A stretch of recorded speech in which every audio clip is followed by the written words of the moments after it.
Hello साथियों, तो आज हम बिहार विषय क्लास में बिहार के सामान्य परिचय को देखेंगे। इसके अंदर इसका नामकरण, इसका आधुनिक स्वरूप, इसके प्रमुख चिन्ह और अंत में इसकी भौतिक स्थिति को देखेंगे। तो शुरुआत करते हैं इसके नामकरण से लेके। तो जो था बिहार को प्राचीन समय में बिहार कहा जाता था, क्योंकि यहाँ पे बौद्धों का एवं जैनों के पवित्र स्थल स्थित थे, जिनको देखने के लिए, जिनकी यात्रा करने के लिए दूर दूर से लोग आते थे। इन्हीं यात्रा को क्या कहते हैं, बिहार कहा जाता था, इसलिए इसको बिहार कहा गया। इसके बाद क्या, तो 1206 में क्या कहते हैं, इब्न बख्तियार खिलजी ने बिहार पर शासन किया। उन्होंने नालंदा विश्वविद्यालय को जला दिया, उदनपरी विश्वविद्यालय को तोड़ दिया, और उन्होंने फिर क्या किया, उन्होंने फिरदौसी संतों को यहाँ पे स्थापित किया गया। ठीक है, फिरदौसी संतों में सबसे जो बड़े थे वो थे यहया मनेरी, सबसे पहले वाले। ठीक है, तो अब क्या हुआ, जब भी मुसलमान धर्म में देखने के बाद जब भी पवित्र स्थल था या पवित्र जगह होती थी, उनके पीछे शरीफ नाम उन्होंने लगा देता था। जैसे बिहार शरीफ हो गया, कुरान शरीफ हो गया, मक्का शरीफ हो गया, उसी प्रकार इन्होंने बिहार का नाम बिहार शरीफ रख दिया। इसको जो देखते हैं, पहली बार जो बिहार एक तबाक़त नासिरी नाम की किताब थी। क्या थी किताब? तबाक़त नासिरी। इसमें पहली बार बिहार को वो बिहार कहा गया था। इसके जो राइटर थे वो मिनहाज उस सिराज थे, जिन्होंने क्या कहते हैं इस बुक को 1203 और 1204 में लिखी थी। तो हमने देखा कैसे इसका नामकरण क्रम क्या था। तो पहले इसे बिहार कहा गया, क्योंकि यहाँ पे बौद्धों के और जैनों के पवित्र स्थल थे। फिर इसको बिहार शरीफ कहा गया, किस लिए? क्योंकि यहाँ पे फिर दूसरी सिलसिला स्थापित किया था, किसने? बख्तियार खिलजी ने।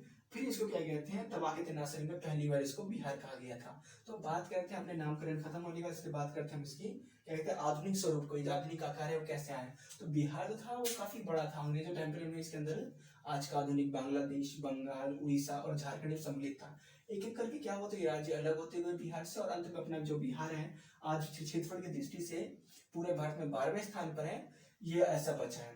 तो शुरुआत करते हैं इसके पहले विभाजन को लेकर, जो 22 मार्च 1912 को हुआ।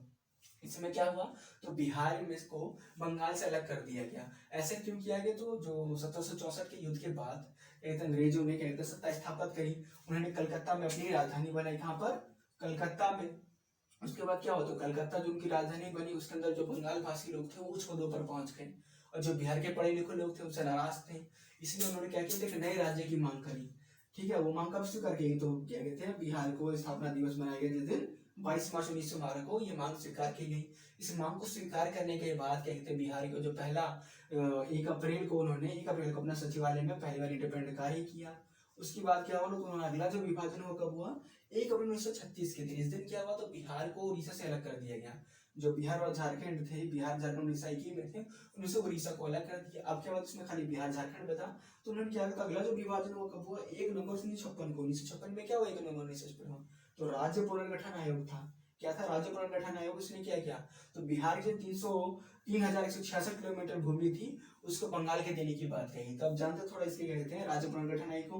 तो इसको 1953 में क्या हुआ, तो इसको बनाया, इसके आयोग आया था, जिसने क्या किया, 1956 में अपनी सिफारिशें जो थी सबमिट की थी। इसके लिए क्या कहा था, जो भाषा के आधार पर राज्य का वर्गीकरण किया जाएगा। तो भाषा के आधार पर क्यों, तो जो भी जनता है वो अपने जो डोमेनियन है लोकतंत्र में, और जो जनता का जो उचित शासन होगा उसे हम वहां सौंपेंगे। इस तरह क्या होगा, तो अपने जो 3,166 था पूर्वी बिहार का हिस्सा, वो बंगाल को दे दिया गया। इसका जो अगला विभाजन हुआ वो कब हुआ, तो अगला हुआ 15 नवंबर 2000 को। 15 नवंबर 2000 ये बिहार के इतिहास के लिए सबसे बड़ा विभाजन था, क्योंकि इसके बाद क्या हुआ, जो यहाँ से जो दक्षिण हिस्सा था बिहार का, वहां पे 46% भूमि लेके, कितना 46% भूमि थी, जिसमें 79,714 किलोमीटर क्या कहते हैं भूमि को सौंप दिया गया।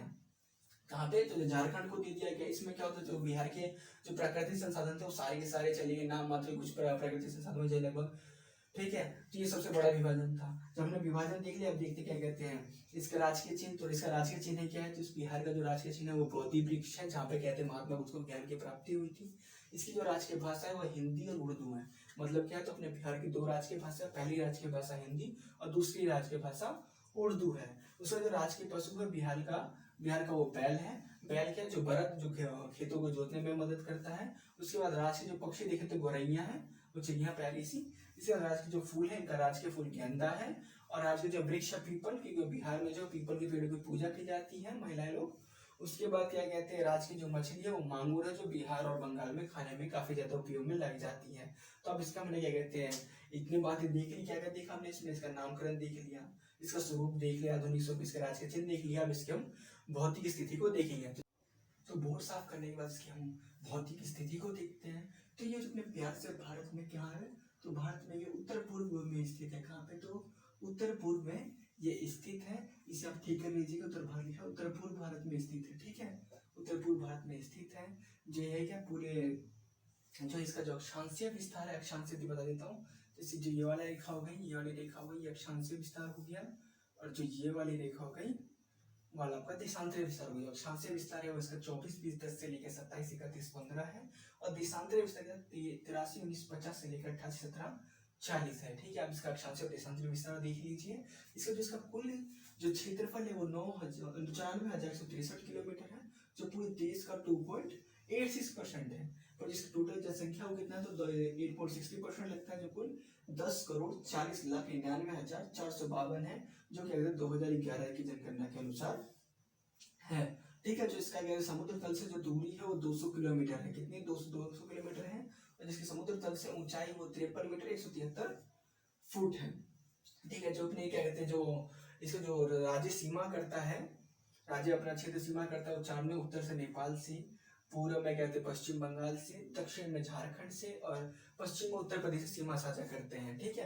तो अब सीमा साझा करने वाले राज्यों को देख लेते हैं। तो देखते हैं, तो नेपाल से कहते हैं 7 राज्य सीमा साझा करते हैं, ठीक है। तो 7 राज्य देखते हैं लाइन वाइज, जैसे पश्चिम चंपारण, पूर्वी चंपारण, सीतामढ़ी, मधुबनी, सुपौल, अररिया और किशनगंज, ठीक है। दोबारा मेरे साथ रिपीट करिए क्या क्या है।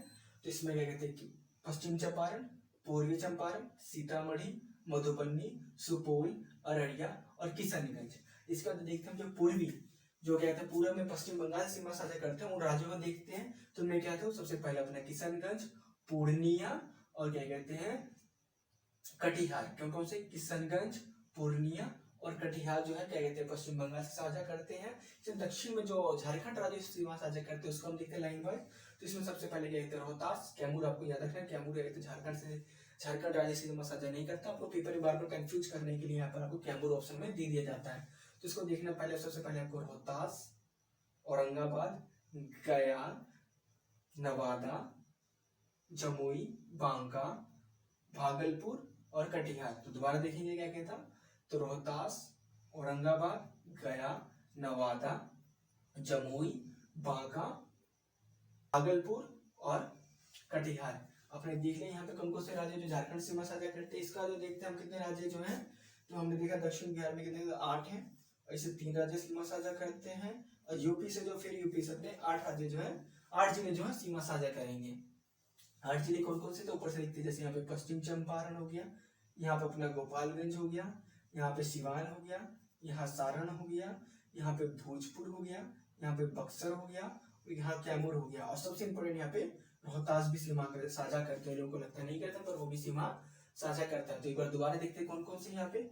सबसे पहले यहाँ पे आया पश्चिम चंपारण, उसके बाद गोपालगंज, उसके बाद सिवान, उसके बाद सारण, उसके बाद भोजपुर, बक्सर, कैमूर और रोहतास। आपने देख लिया क्या जो जो राज्य सीमा साझा करते हैं। इसके बाद हम इसके कुछ इंपॉर्टेंट राज्यों को देख लेते हैं। जैसे जो है सबसे बड़ा जिला है कौन सा है, तो बिहार का सबसे बड़ा जिला जो है पश्चिम चंपारण है, सबसे बड़ा राज्य है। जो सबसे छोटा राज्य है वो कौन सा है, शिवहर है। सबसे छोटा राज्य कौन सा है, शिवहर है, ठीक है। जिसमें सबसे शिक्षित राज्य है वो कहते हैं साक्षरता दर में वो रोहतास है, और सबसे कम साक्षरता दर में क्या कहते हैं अपना पूर्णिया है, ठीक है। जो सबसे कहते हैं बिहार के और झारखंड के विभाजन के बाद बिहार में 37 राज्य थे, सबसे जो नया राज्य बना 38वां कहते हैं अरवल है। देख लेते हैं इसको, तो पूरे प्रशासन में कितने जिले टोटल, तो बिहार में टोटल 38 जिले हैं। जो पहले 37 और 38वां राज्य कहते हैं, 38वां जो जिला है वो क्या कहते हैं अपना अरवल है। तो इसको जो 38 जिलों को प्रशासनिक हिस्से से क्या कहते हैं 9 प्रमंडलों में बांटा गया है। 9 प्रमंडलों में शासन होता है। तो इसकी जो लंबाई हम चौड़ाई भूल गए थे, इसकी लंबाई चौड़ाई देख लेते हैं। इसको जो क्या कहते हैं लंबाई वो 345 किलोमीटर है। तो याद करना काफी आसान है, 3 4 5 यानी 345 किलोमीटर। जिसकी चौड़ाई देखते हैं, उसकी जो ब्रेथ देखते हैं वो 483 किलोमीटर। ये भी काफी आसान है, आपको याद रखना है कि 483 ईसा पूर्व में ही क्या कहते हैं महात्मा बुद्ध को वहां पर नेपाल प्राप्त हुआ था। इससे आप इसको ये रिलेट करके याद कर सकते हैं। जिसकी चौड़ाई 483 किलोमीटर है। तो आज की वीडियो के लिए बस इतना ही।